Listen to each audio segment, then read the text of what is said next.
Andrew Fitzwater writes, "Hey AMC, love what you're doing and keep up the great work. I was wondering, what are some of your favorite underappreciated movies?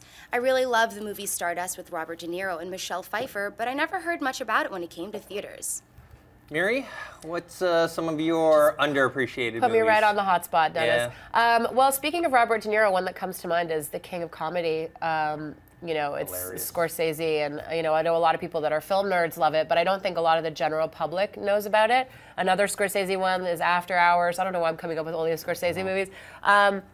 There are so many underappreciated or unsung films. I mean, this could be a whole show. Those are two that come to mind. I don't know. I put like 5 of them. Just movies that I thought that, again, in our community, maybe people talk about, but that overall, some people are like, what's that movie? For me, I had Bad Words that just came out recently.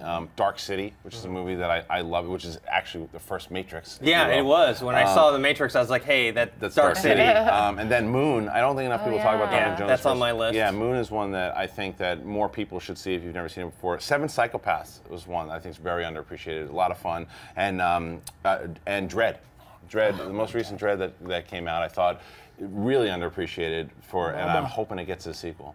I had Moon on my list. I also have The Proposition, starring Guy Pearce, which John. That's a great movie. Yeah, it's an Australian Western. It is. See that movie. John Philcote, if you like Lawless or The Road, that's what he did. In terms of like kind of more fun action movies that didn't get, I think, their proper due. One was Ronin, speaking of Robert De Niro. Great car chase. Yeah, exactly. Really John Frankenheimer directed it. The car chase sequences, no CGI, it's no digital effects, it's all real car racing, and I really liked it. And I think David Mamet had a co-writing credit on that.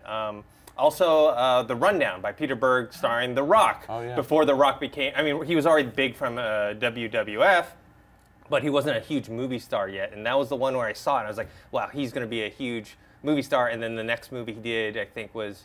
Tooth Fairy. Yeah, Tooth Fairy, and then he did a run of those kids. Well, he was locked into that Disney contract. Yeah. So once he got out of that Disney contract, he kind of took off. So I kind of got scared for a while. I was like, oh, maybe he's going to fade away, but then he came back with a vengeance. I have a couple that just came to mind. George Lucas, THX 1138. It was a student film that he did that he then made into a feature. I think it's his first feature, and it's gorgeous. And when you watch it, you can see how it's influenced so many other sci-fi films like Moon. And I think that's why I thought of it, because you said Moon. And there's this movie that came out that was an indie film from like 20 years ago called Box of Moonlight, which was, I think, Sam Rockwell's first feature, and he's brilliant in it. So these are all like, I don't know, I could talk about this for hours. It could be a full show, because even I said, like, Brothers McMullen, there's another one. Another great one. There's a lot of great ones out there that people don't recognize, because it's just not talked about enough. So exactly. Hey everyone, if you like this video, click that thumbs up button and make sure to subscribe to our AMC Movie News YouTube channel. It's free and helps you stay up to date with all the latest movie news, as well as our daily AMC movie talk show. Also, make sure that you follow us on Facebook and Twitter to stay up to date with all of our special promotions, contests, and prize giveaways.